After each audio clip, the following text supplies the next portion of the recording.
All right, here we are finally. We've been kicking this around. I looked back on Instagram. We started conversations in like November, and Yeah. I've been flaky, man, and I apologize right now. I want to welcome Cliff from Truth to Faith podcast. I'm excited about doing this with you, man. I feel like um I I don't know. I feel really guilty for not for No, not making it don't. happen sooner, man. And this is Bo from the Bump Podcast. The reason I reached out to you is because I kind of feel like we have similar interests. Like we're both Christians. We like the supernatural side of everything. Yeah, man. We're into Bigfoot. So like when I hear your podcast, I kind of feel like we might have been shooting for the kind of same thing. Yeah, yeah, that sounds great to me. Uh, it definitely like-minded individuals, I believe. Absolutely. So Yeah, so how, could I ask you how long you been doing the Bump Podcast for? yeah, man. I started in May of 2020, so I'm coming up on 4 years. Uh, Wow, congrats. thank you. Glory to God. I I Amen. turned the show over to him, like officially, about halfway through this. Um, when I started it off, man, I'll give you a little origin story if you don't care. Um, when I started the show, I was actually trying to get on to Tony Merkel's show as a guest, and my side's frozen up. Can you hear me? Uh-oh. Oh, there you go. Yeah, yeah.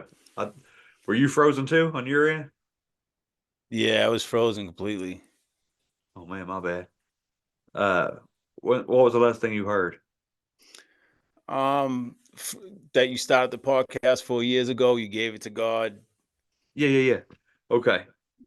Yeah. So I started the show in May of 2020 because we were all working from home at that time. You know, we had a big worldwide shutdown, if you remember, Y- for some reason. Yep. And so they sent me home with a computer and access to Zoom and told me to work from home, teach the kids from home. The kids didn't care about this, so they went about their business. They started summer early, and I was sitting at the house trying to get on Tony Merkel's show, The Confessionals, to tell him my life experiences. You know what I mean? Like everything that happened to me in my life, just all the high strangeness and stuff. And he had like a 6 month waiting list. Wow. So I sent the email or whatever, and I just thought, man, while I'm waiting, I bet I could do my own show. You know, I'll talk about my experiences, and I'll bring some friends on, let them talk about their experiences, and I just went for it, man. Um, season one, the audio sucks because I did the whole first season from my phone. Like there was an app, there was an app where you could call people and record your phone call. So I would message people and ask for their home phone number, man. And Oh, I wow. would call them on my phone and record it and hold it, or I would sit it on a Pringles can because it's set just the right height on my desk. And I would sit there, man, and just went for it. And it's funny now looking back because there's a couple people they're like, yeah, I'd come on your show, but I'm not giving a stranger my personal phone number. I was like, well, I respect that. You know, I didn't know what else to do, man. You know, so I just went on. But yeah, the show started growing, and then about 18 months into it, I talked to Dark Waters. I don't know if you're familiar with him or not, but No, I'm not sure who that is. he's a brother in Christ. He's down in New Orleans, Oh, and wow. he gave me some good wisdom about um, just if I'm living for God and I got this show, I might as well put this show over to God too. And that's what I did, man. I just completely dedicated everything to Him. I told the Lord that I'm making this show like an altar for Him to send me the guests He wants me to talk to, and just let me be a light, to lead others to Christ through through this avenue because it's a unique space, man. Yeah. More and more people are are coming this way. It seems like they're finding Christ through podcasts or through the paranormal. It's like their eyes are starting to open. But yeah, I've just been doing that, and battling the whole time, because spiritual warfare is real also. So Mm. when you start putting good out there and start exposing the darkness, that darkness comes after you or your family. In my case, it's been a wild ride, man.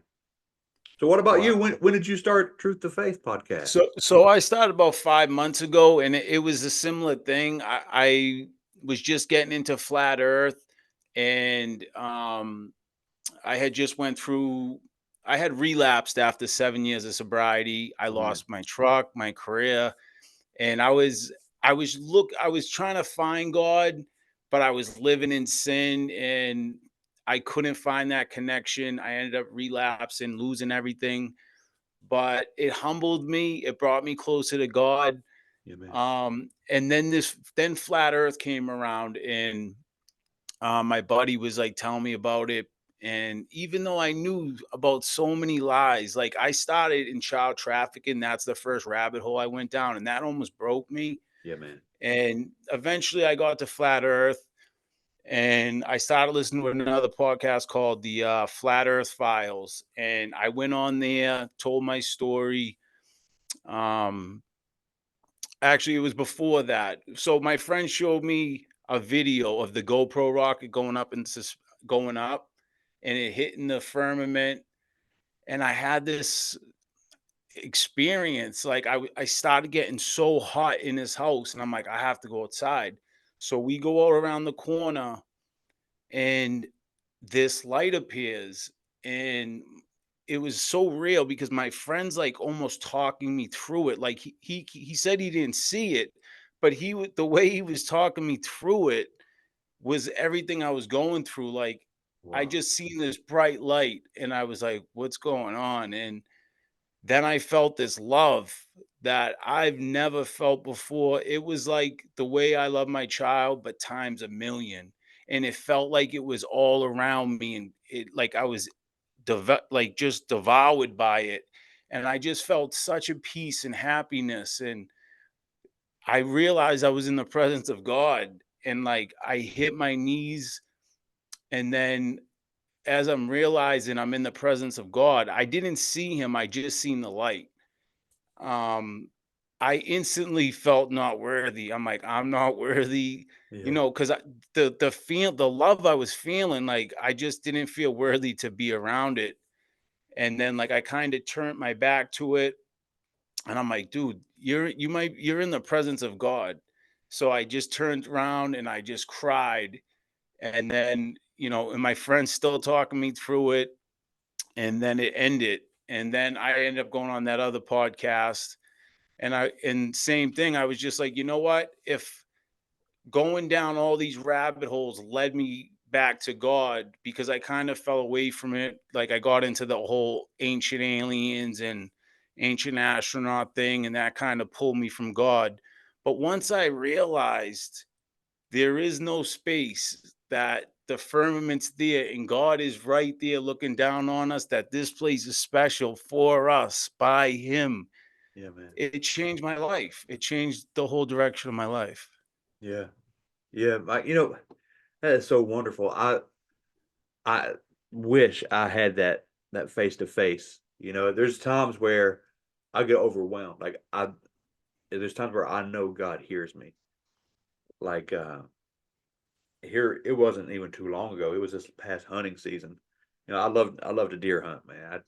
And that's my time alone. I go up on top of this mountain, and it was pretty fitting, because how many times do people go into the wilderness or on top of a mountain to talk to God? How many times does Yeah. Jesus do that? But I'm up there and I'm talking, and I'll probably get choked up just saying it, man. It wasn't a face to face encounter, but it was like I was sitting there praying, and I was just trying to empty my heart out, and I was like, all right, who do I need to forgive? And I go through the family members, friends, exes, and just trying to think of what's holding me back. Why am I not still on fire?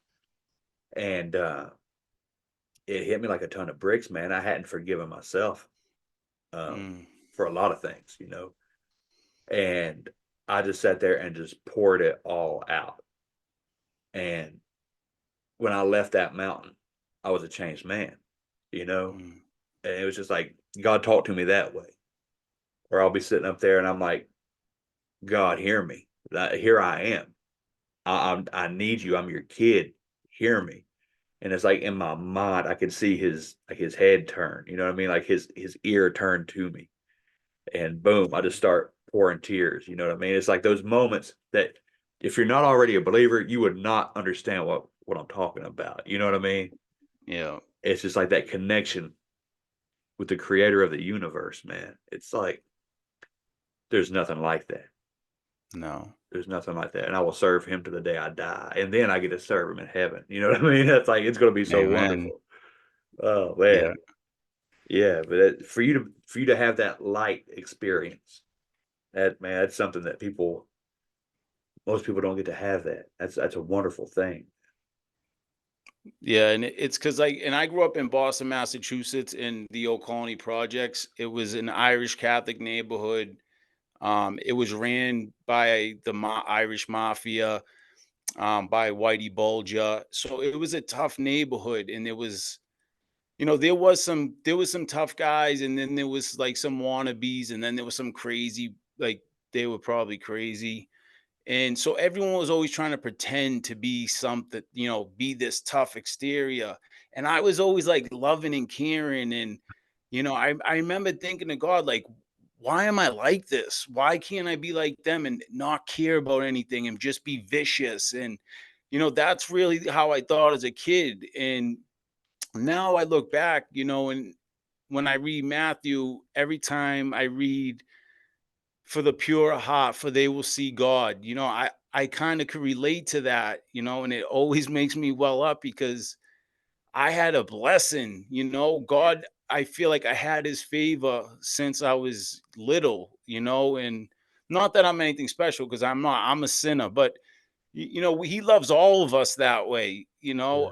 and I was lucky enough to see how he's worked in my life.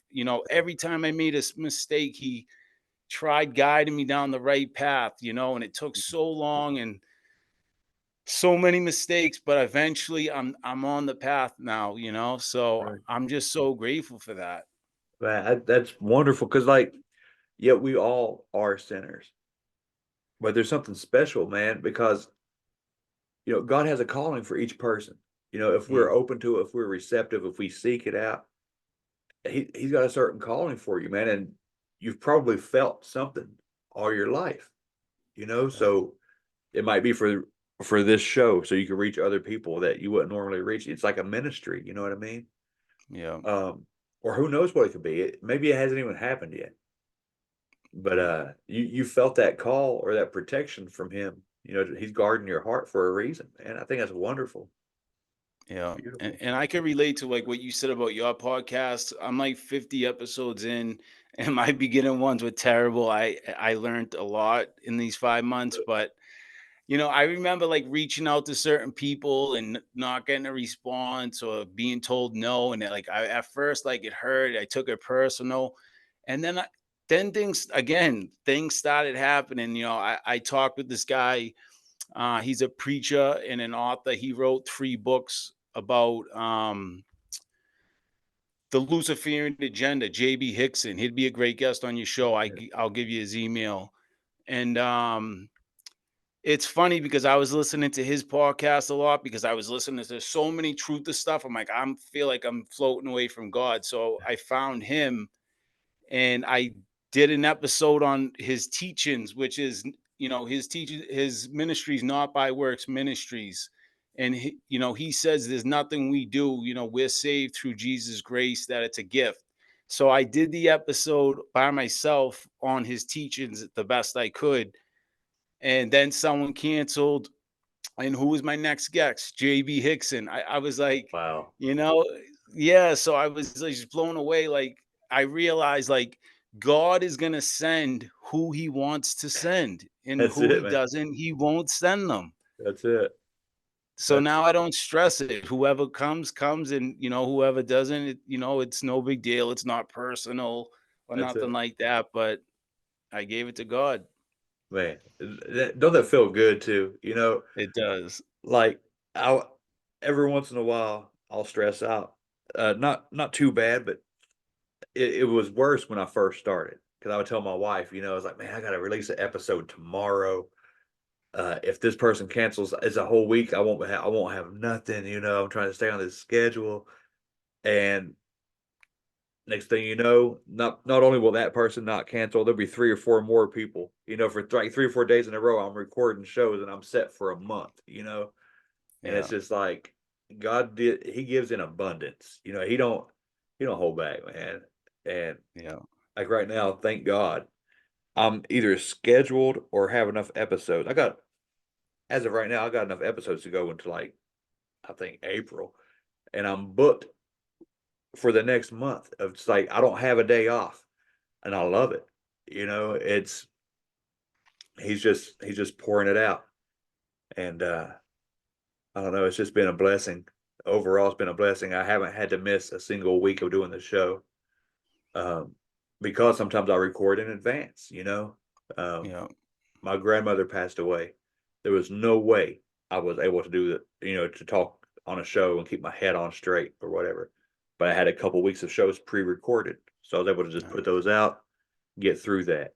Um, I had a tough time with my daughter. Um, People that listen to the show probably know what I'm talking about already, but um, she eventually moved out. But I had about a month's worth of shows, so I didn't have to worry about trying to hold it together, man. And I'd come on and do a little pre-intro, get choked up, hop off there. But the show was able to go, was my point, because God had already saw what was coming before it happened. You know what I mean? So he Yeah. kind of just he gets you set up ahead of time. You know, Absolutely. he's just he's Yeah, I heard you show with Vicky Joyannis, and I had her on. She's such a beautiful person. yes. I loved you and hers, the last show you did with her. It was phenomenal. I enjoyed it so much. Oh, thank you, brother. I Yeah. think the last time she was on, I think we did what, Psalm 91. Is that Yes. the one? Yeah. Yeah, that was one of my favorite episodes I've ever done. She Yeah. taught me so much, man. She's very anointed. She's a gifted person and a beautiful lady too. It's She like is. my wife and I, we called her just like she was getting ready to go on some kind of big road trip or whatever, and my wife and I called her up because I was having some weird dreams. I was like, "Look, I need somebody to help me understand what's going on here. What is this stuff? What am I talking about?" And she stayed on the phone with us for like an hour and a half, man. Not for the show. It's just as my friend. You know what I mean? Uh, Yeah. that's the kind of stuff that you really come to appreciate. The podcast world is a family, and It really is. I've only been turned down once or twice, as far as like asking people to come on the show, and I don't think I don't think I've turned anybody down.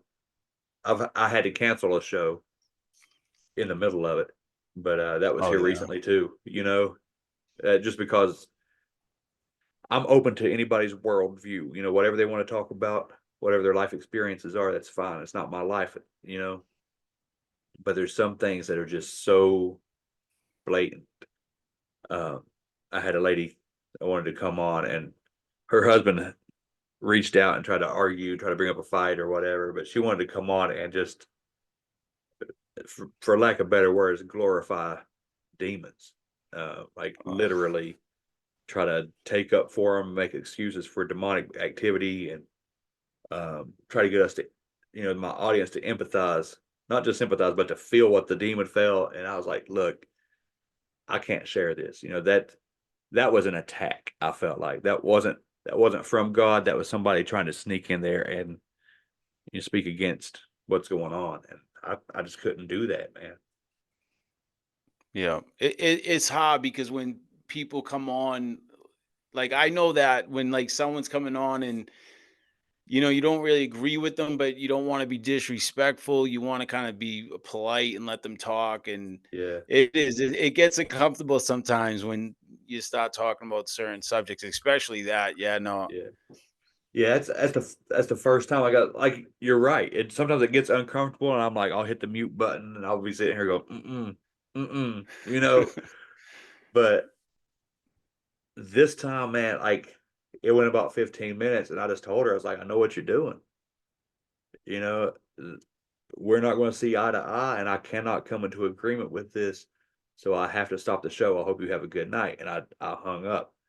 I had never done that before, but it was just like, I don't know, there was just something pounding on my heart, like, stop it. Stop this. Yeah. So had to put that one in the do not air file. You know what I mean? Yeah. Oh man.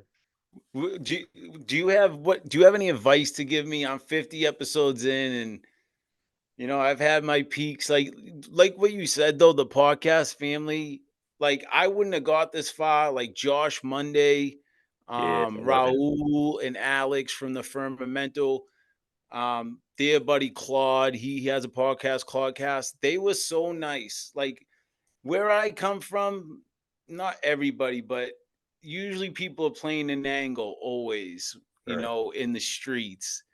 But to have people just open arms, being positive, giving me like trying to push me to do good and do better and helping me, it really touched my heart. And I was like, you know, I was a podcast fan, and to come into the community, Same here. everyone's so welcoming, and it's beautiful, and most of the people I know are Christians. I'd say probably 95% of them. Yep. Yep. The only advice I could give, man, because I think you got it locked down already. But the only other advice is, uh, it's about getting your name out there. Like pick your top 5 podcasts that you want to go on and email them. They might not Yeah. answer. They might answer with a no. They might completely ghost you, but they might be like, sure, man, like Tony did. Sure, I'm booked out for 6 months. Let's get you on the schedule. You know what I mean? Yeah. And I'll actually, if everything works out right, God willing, next week, next Friday, me and Tony finally get to have a sit down full episode together for his show. Nice. From the time this is recording, anyway. Yeah. I got on his show once, and he was blowing up. He was like 4 years in, 3 years in at the time, something like that. And he was hitting that pace. And so he put me on this like big triple decker episode. It was like 3 podcasters come on, and he stuck me in the middle. And I was like, I got like 30 minutes, maybe 20 minutes of airtime. And I was like, man, that's not what I wanted. That's not what I was looking for. I want that time. Yeah. And it just wasn't time for it to happen yet. But Absolutely. put yourself out there, man. That's it. Yeah. The the show that they got me an audience was, I don't know if you listen to Sasquatch Chronicles or not. Yes, I love Sasquatch Chronicles. Dude, I started the show in May. My 5th episode, a guy wanted to come on and talk about Bigfoot. He was from the Ozarks. Crazy, scary, awesome story. I had never heard anything like it. I was like, awesome. So I put him on the show, and I email Wes, hey, I want to come on your show, because I had a little weird experience myself. And that was in May. In August, I get on Wes's show. I'm only 3 months in. I didn't have maybe 12, 15 episodes total. And he's like, hey, what episode would you recommend people listen to? And I told him, hey, go back to episode 5. This, that, and the other happened. Dude, I had 10,000 downloads. Wow. Yeah. Blew Congrats. That's my mind. And out of that audience, I kept about 1,000 people. They stuck with wow. me, like, which was 10%, which is a good number. If you get into business, keeping 10% is pretty good. It's a You know win. what I mean? Like, Yeah. to retain that. I was like, all right. So these people have been lifers, man. I got people that listen to the show ever since. And you know, so that keeps that base, and then you just reach out to the next one, see what happens. I got on I just tried. Just go for it, man. I Yeah. reached out to Sam Tripoli, tinfoil Did hat. you? Yeah, he got me on there. Uh You how did I not hear that episode? I don't even remember. It was Wow. 20 it was in January, I think, of 2022. So whenever that was, whatever episode that is, it had to go back and find. But yeah, I got on there. Same Wow. thing happened that weekend. 10,000 downloads hit, and I was like, yes. But then I kept about maybe 200-300 of those guys because they're hardcore conspiracy guys. I had 5 conspiracy episodes, so they rifled through those. A lot of them bailed, but it's okay. It's all right because then you keep that audience and you just keep building, man. It's like building blocks. So who did you talk with? Mark from My Family Thinks I'm Crazy. Is that who got you? Is that who you were talking with? Yeah. Yeah, I talked to Mark a little. He I think he's a good guy. I like him, but some of his episodes I like, but some of the stuff like you said with that lady, he had one guy on and I was like, I can't listen to this. This is too far that way. I Yep, can't. But yep. he seems like a nice enough guy. Yeah, he is. He is the gatekeeper for Sam. You know what I mean? That's not a bad thing. Yeah. That's just like it's his manager. Um, Yeah. I haven't been on Mark's show. Mark hasn't been on my show. Um, but I emailed him because I knew that was the guy to get a hold of Sam, Yeah. and they put me on the main show, and then I got on there Wow. again. Um, and it didn't go the way I wanted it to, man. I got on there. I had been sick. I had brain fog, So I'm stuttering and stammering, and I'm watching Sam. And no offense to him, he's a brilliant man. But while we're talking, I'm watching him scroll through his computer. Like I felt like I didn't have his full attention. He Yeah. put me on a members only episode for Rockfin, and I was like, man, I felt like I blew it. I went downstairs all bummed out. But still, I got on there. So now I've been on Sham's stuff twice. I want to try to get him on my show, but I don't think that'll ever happen. But why not try I it? tried. I hit him up on Instagram, Facebook, this place. Like you said, you got to go for it. You got to try. I'm going on another show tomorrow. What is it? It's Christian Underground News Network. Um, I can't. His name's not coming to me, but I can send you his email. He's a great guy. He lives in Dallas. His father's a preacher. He started that podcast with his dad too, because his dad was a retired preacher, and he kind of felt like he wasn't giving back anymore, and he was so used to doing that, preaching for 30 years. So they started that podcast, and that's another one I like. One of my Christian ones, Yeah, man. but he's a great guy too. I tell you somebody else to reach out to just for an amazing show. I think you and him would hit it off so good. Is Ralph Sarchie? I don't know if you're familiar with him or not. He spent Not like 20 years as a New York cop in South Bronx, hard nosed guy. He uh he actually had a TV series for a little while because he would go into people's homes and exercise the homes. He's a total believer, Catholic. He's not a fan of the current Pope. I'll tell you that. He had some choice words about all that going on right now, but this guy is like the real deal, man. Like exorcist, he goes in with the priest. They don't pull any punches. He wrote a book called Deliver Us from Evil.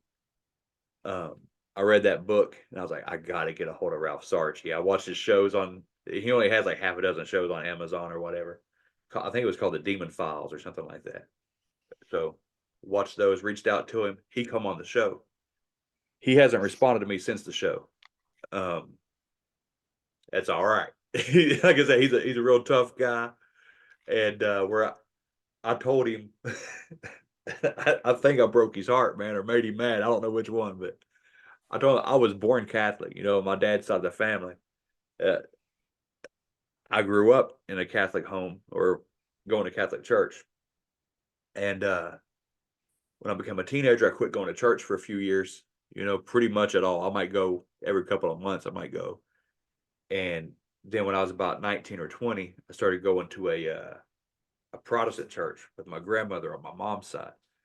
And I wound up getting saved. I gave my life to the Lord there, and I've went in that direction. Ralph wasn't having it, man. And I've oh never yeah. talked about this before on the air. He was like, you were baptized twice? I said, yeah, man. Like all babies are baptized, in the Catholic faith. I was like, but I gave my life to the Lord when I was 20. I was baptized in this. It was a Free Will Baptist church at the time, and he's like, oh, and his like whole demeanor changed. I was like, well, do you still love me, Ralph? And just teasing him, and he was Yeah. like, uh.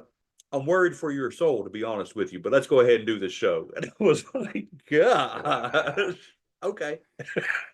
So, See, I went that way too. I was born Catholic, but now I'm just Christian yeah, because I love Catholics, like, but the Catholic Church, I my personal beliefs, and I still go because I love the cathedrals, I do but too. I think they're leading people astray because I mean, if you look into it, the Catholic Church is basically one of the, main arms of whatever organized crime is running this world. I believe they're one of the arms of it. And I mean, if you just look at their church in the Vatican, it looks like a snake. It does. Why would you put a snake in your church if you love Jesus? It just doesn't make sense to me. But It does. And all the stuff that's connected to this new pope and the things that I've been hearing, like my dad, you know, he he's Catholic. He's 70 years old, just born and raised. He was an altar boy. The mass was in pure Latin. He's still like he says Latin prayers. Like he's Catholic, wow, yeah, not on board with this pope. He's like, no. When the Pope calls himself a communist and says that Jesus was a communist, he's like, I can't get behind that.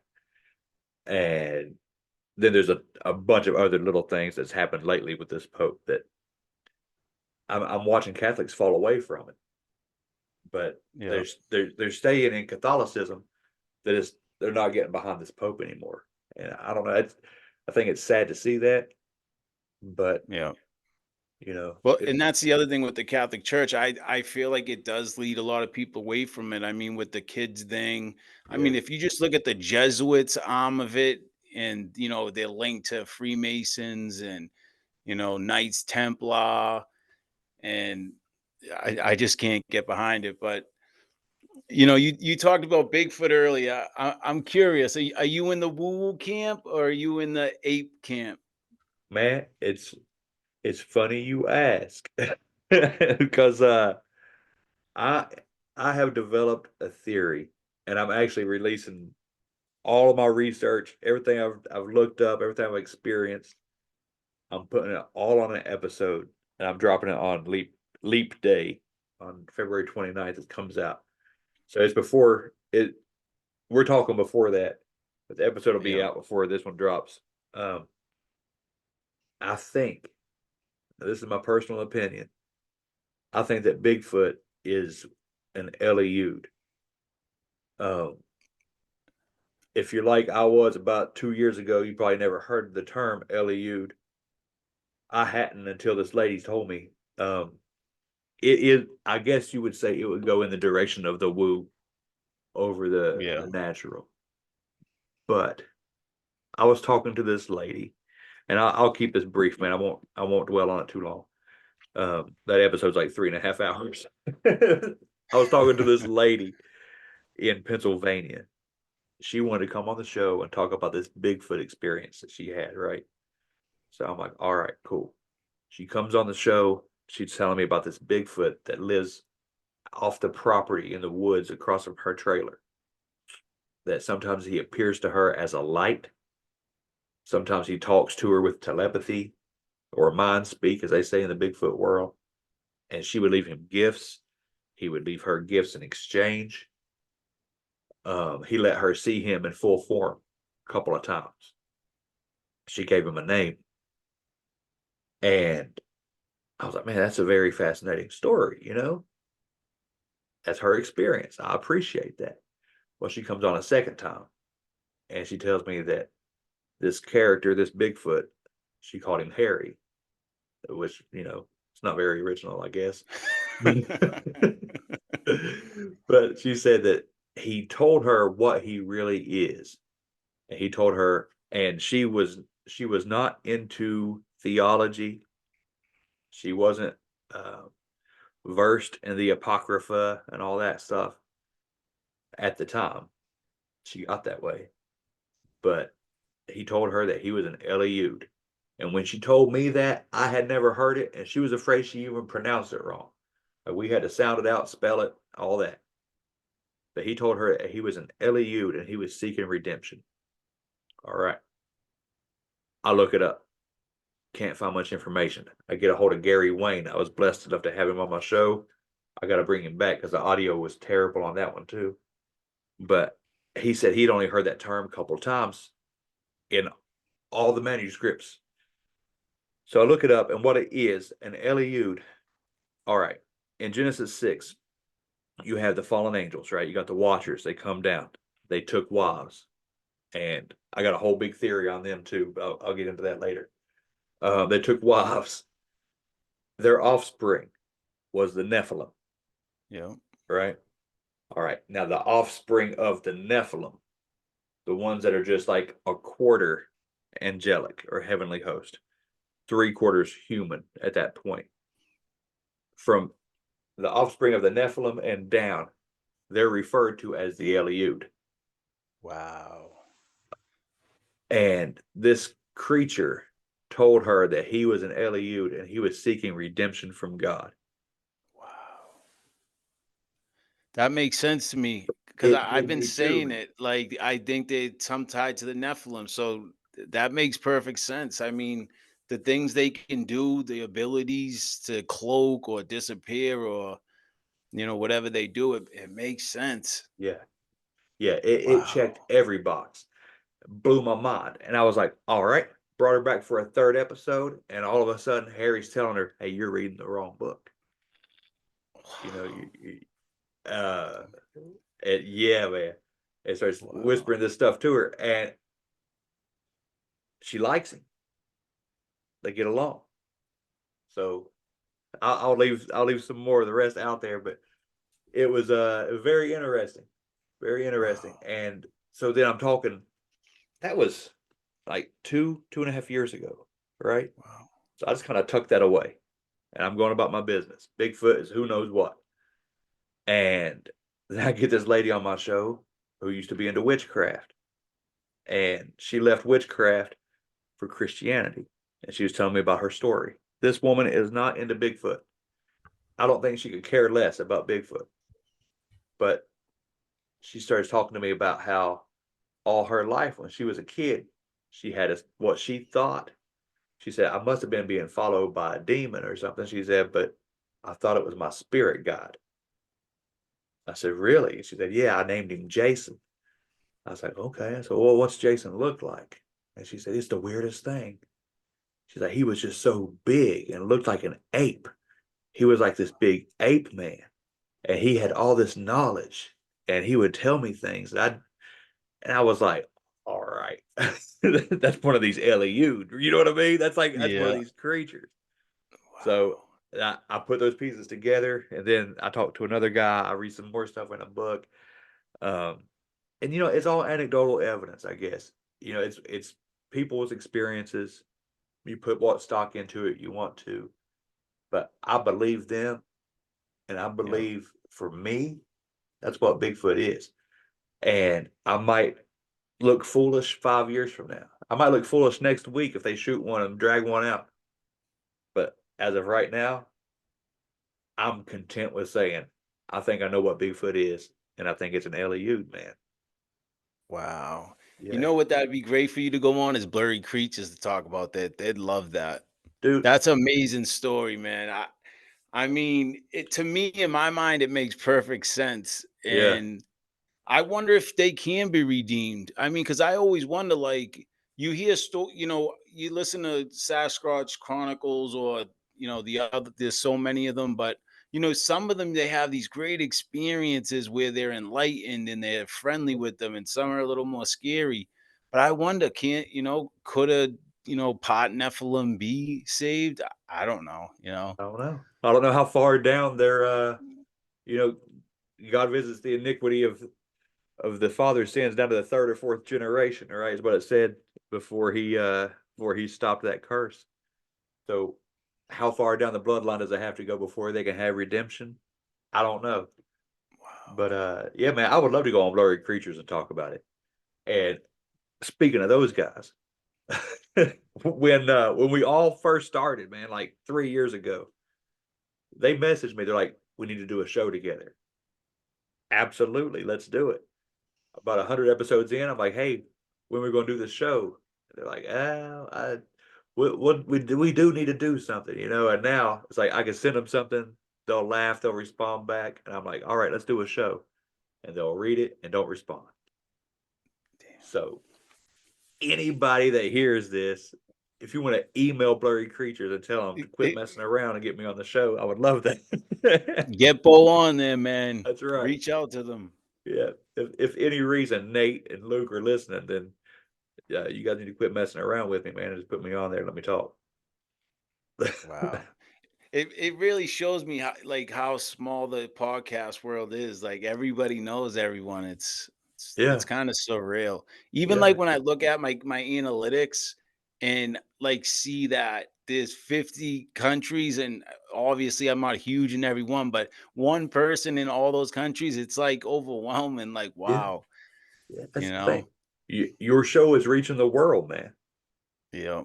So now you got their attention. What do you want to tell them?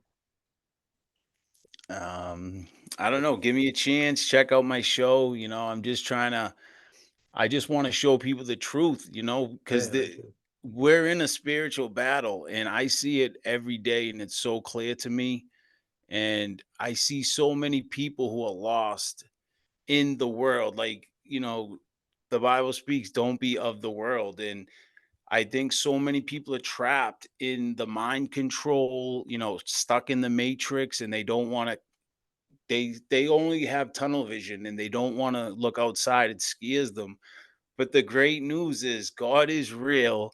He loves you. He sent his son, Jesus Christ, to die for our sins, and we are saved. And all you got to do is believe in Jesus and ask for forgiveness and accept him. And you have nothing to fear. You could open your mind, you could open your eyes and see everything for what it is. And I think that's the greatest news because I was always petrified. Oh, a comet's going to hit us, or a plague, or this. And I was always afraid. I was consumed with fear. But now today, I'm not. I know who I am and, how I'm saved. And I know everything's going to be all right in the end. I know as evil as this world can be, there's still beautiful people in another state who give you an hour of their time and just have a great conversation with you. And, you know, there's nothing to worry about. Yeah, man, nothing. You said that perfectly, man, because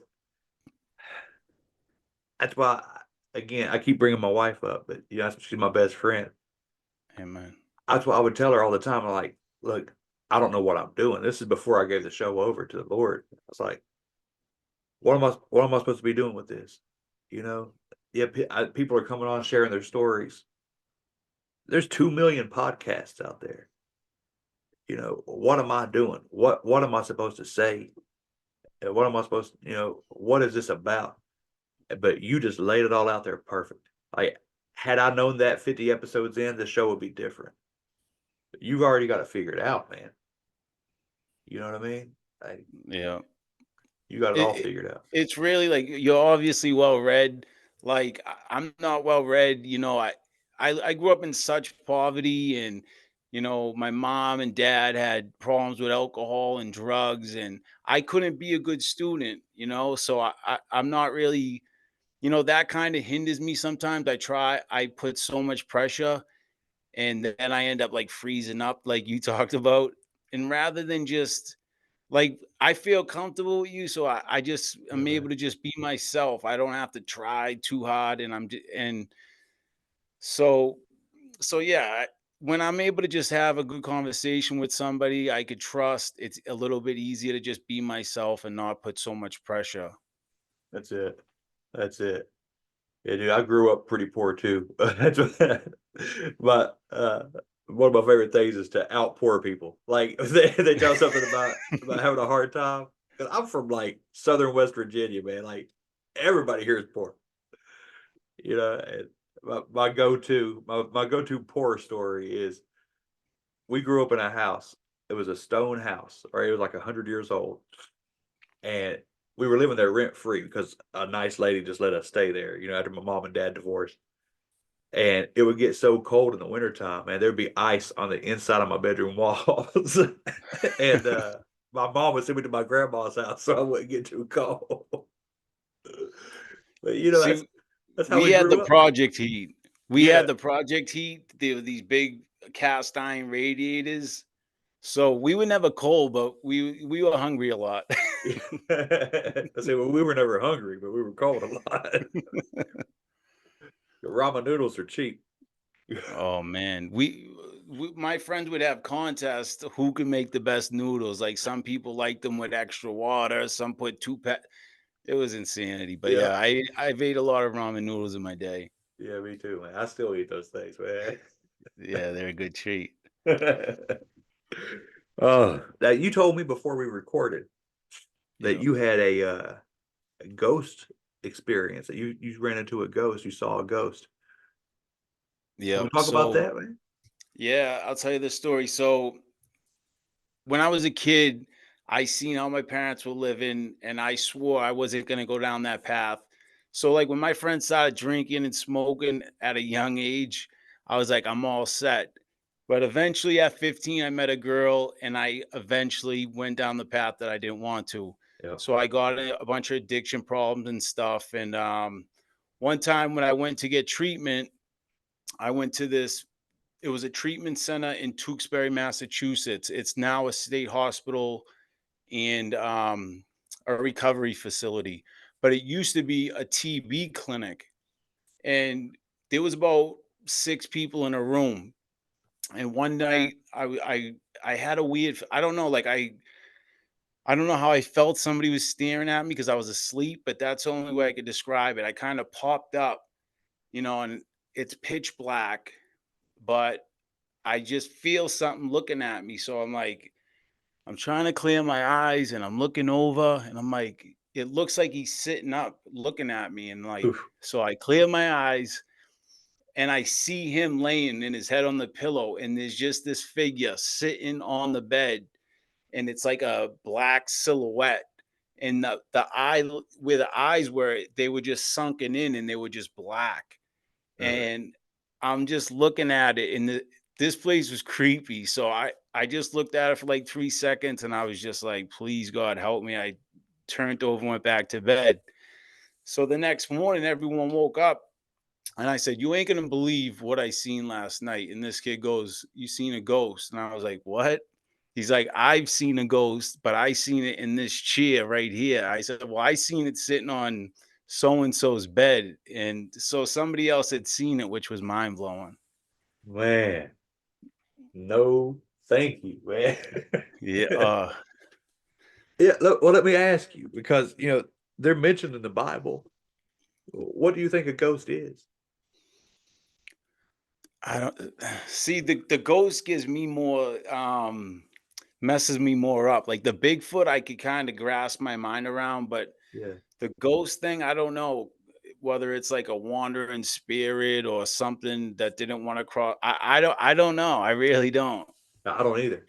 That's why I was asking, man, because it could be a wandering spirit. I'm sure that there are demons out there pretending to be deceased loved ones or whatever. Yeah.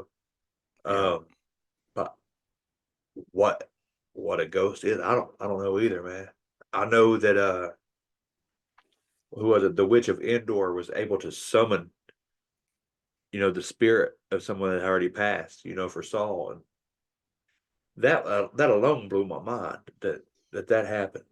And so it just makes it concrete reality that mediums and witchcraft and all that's very very real. The Bible speaks against it, so it has to be real.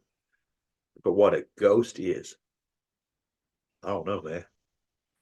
Well, I have another story too. Yeah, When I was 18, my best friend had passed away of an overdose, and I loved this kid. Like because the way our family house was, like all my friends were really my family, yeah, man. and This kid was my best friend. I loved him so much. We in the city, what we used to do is when it snowed, we would hold on to the back of the bumpers. We'd call it dragging. We loved it. That was like our pastime.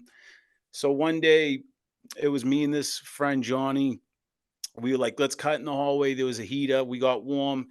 And he wasn't a type of guy to show his emotions, but he knew I was. So he looked at me and he said, Cliff, I think if I ever lost a friend, who would, hurt me the most? And he was like, it would be you. And that's kind of how I felt.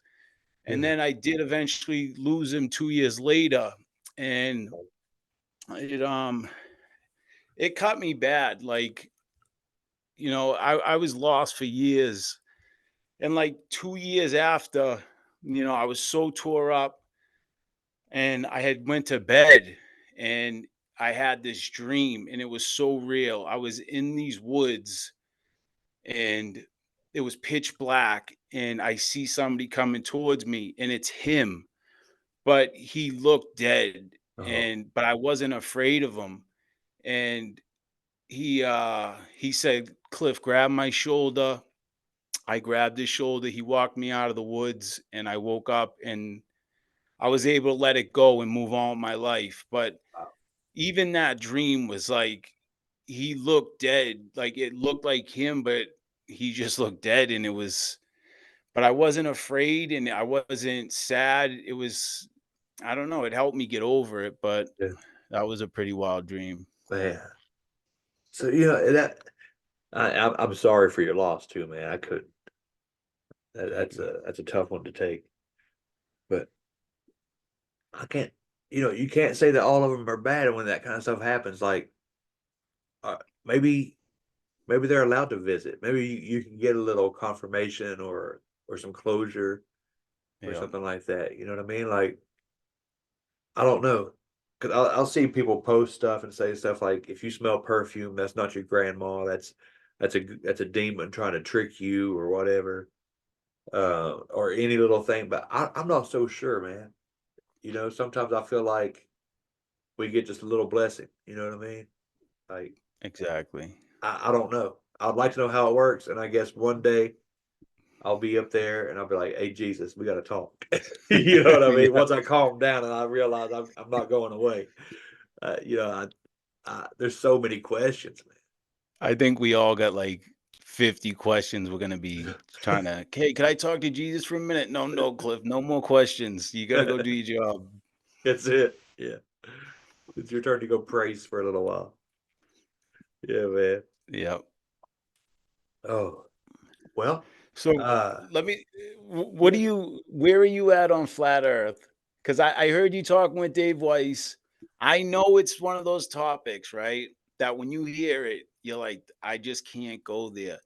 But if you really take a look at all the programming, like right when you're a baby, they're hanging planets. Every single movie, what do they start with? A globe. It if you could unlearn everything and look at it with open eyes and open mind, for me, it makes sense. And then like you had Josh Monday on, great guy. When you hear his presentation where he breaks down the firmament and it's called Rakia, solid dome, and you know, I don't know. yeah, man. Hey, look, I've had Josh on twice. I've had David Weiss on twice. Um, I think I have an episode lined up. I don't think I've released it yet. It's kind of like a debate, but it's between a flat earther and a glober, whatever you want to call it. And Yeah. they sit there and they discuss things. Like one has questions, the other has answers, kind of thing. Um, and I don't know if it's in the shot or not, but up there in the corner, I got my grandfather's old globe sitting up there. But I'll tell you, man, I believe the world is not a round ball spinning around the sun at X amount of miles per hour and all that. Uh, it is difficult for some reason to say that I believe in a flat Earth, but I definitely believe in a geocentric Earth. Okay. I believe that the sun and the moon rotate around Earth because that's biblical. Yeah. Um, there's a lot of information about the Earth being flat that you could take from the Bible too, with the firmament and all that. I'll tell you, I don't believe in a globe. I don't believe in the ball. What I said to Dave Weiss, and he said, "Where'd you hear that at?" Like it was ridiculous, and I was like, "Come on, man, it's my own thought." I said, Yeah, I heard it.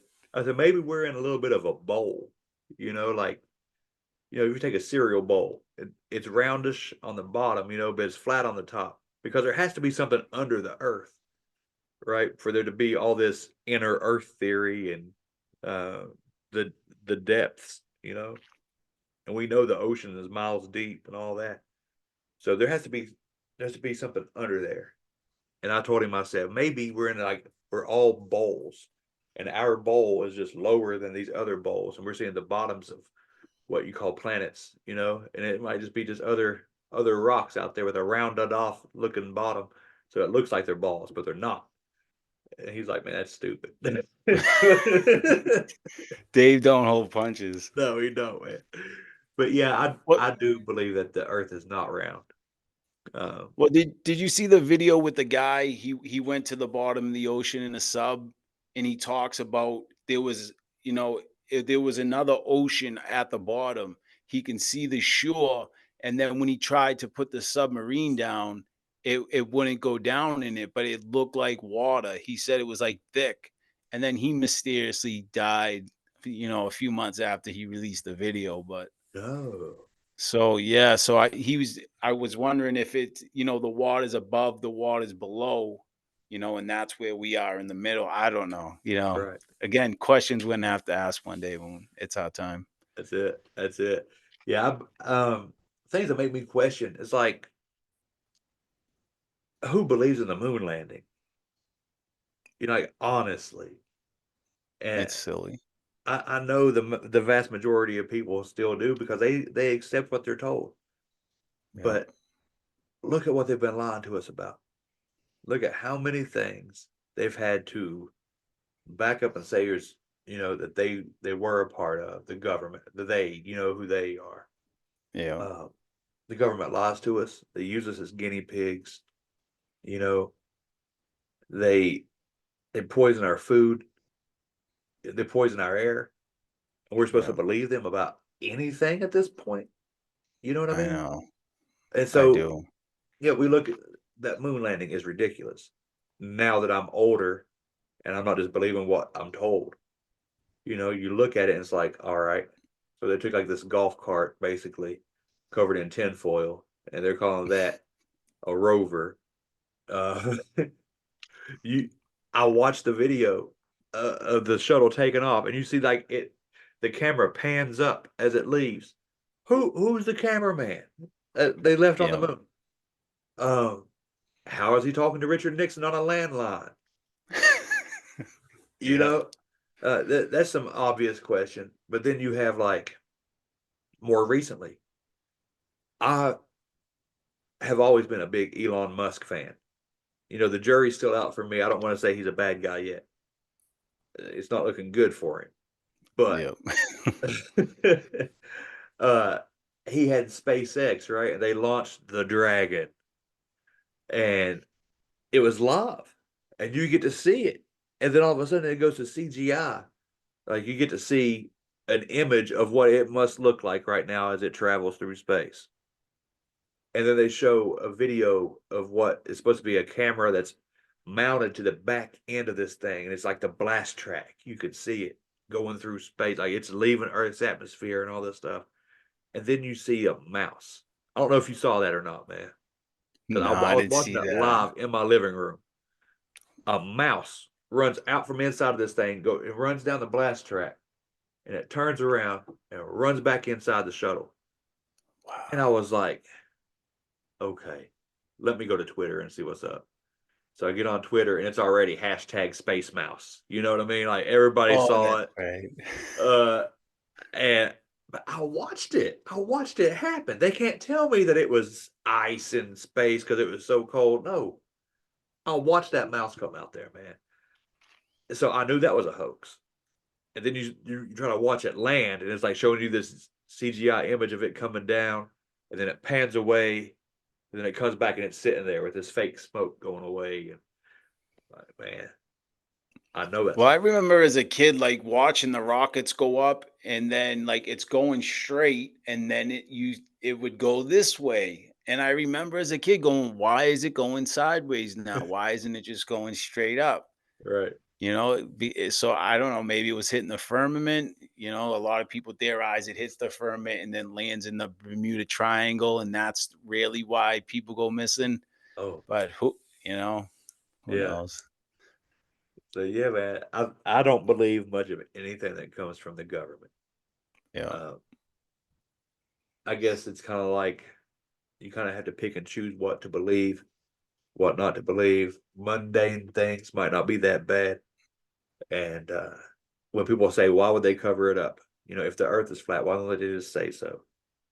And I think the most simple answer for that is because it would be unbiblical, you know, and it's yeah, anything to make science the answer.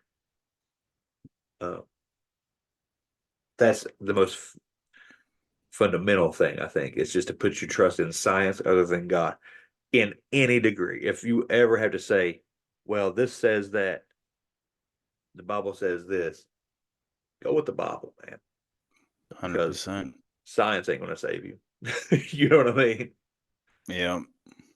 I mean, even just like if you think of space, it's like it just expands. It's like, well, then where's God? He says he's right above us, Right. so yeah, I really think it's, the Jesuits created all that and the Freemasons, and I think it was just a way to, get people away from God. And it's funny because, right after Admiral Byrd comes back from Antarctica, says there's land the size of America, you know, he dies, and then shortly after NASA's, they make the thing you can't, no one can go there. Then NASA comes, that, boom, boom, boom. And it's Right. like, there's gotta be a reason. Gotta be a reason. Gotta be a Yeah. reason. Just like we got the Space Force, and then they're like, oh, yeah, and the aliens are real. Yeah. You know what I mean? It's like, well, what are aliens? That's a whole other. I could talk for another hour probably on that, man. Cliff, I know. I don't know what your schedule is like, but I know I gotta get up pretty early in the morning. Yeah, me too.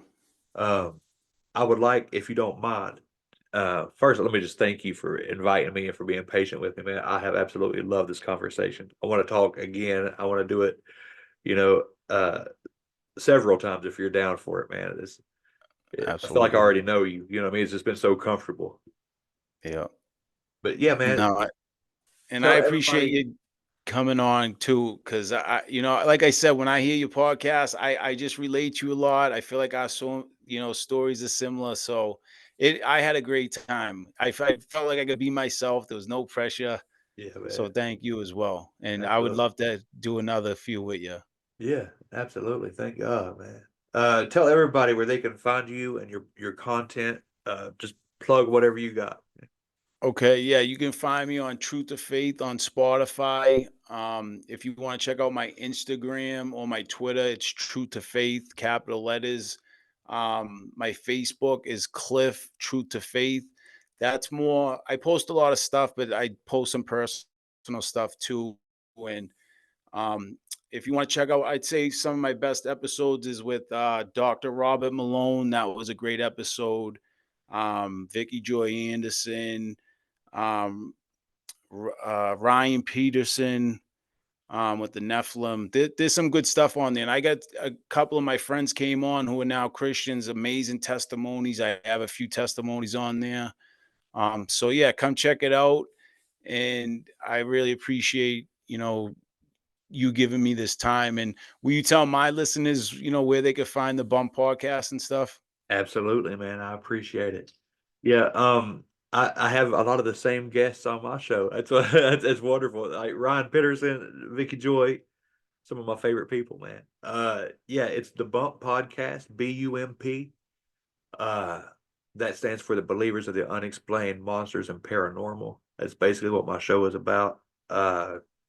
Anywhere you listen to podcasts, you can find the show on all platforms. It's on YouTube. YouTube is growing as far as that goes. I'm trying to get my content out there as much as possible, but I'm not very techy, so I had some tech problems. But I still got tons and tons of stuff on YouTube for you to check out. All social media, I think it's TikTok, Instagram, Facebook, all of that. It's the Bump Podcast. So yeah, just holler at me if you have an experience you'd like to share, or you've had something paranormal or supernatural happen that you've experienced. You can reach me at thebumppodcast@gmail.com. Nice. And yeah, if anybody has any testimonies and they want to come on and tell their testimony, my email is cliffschmidt25@gmail.com. It's always posted in the descriptions on every episode. So, Bo, it was a pleasure, man. And I can't wait to talk to you again. Absolutely, brother. The pleasure is all mine, brother. I wish you the very best, and God bless. God bless. Good night, everyone.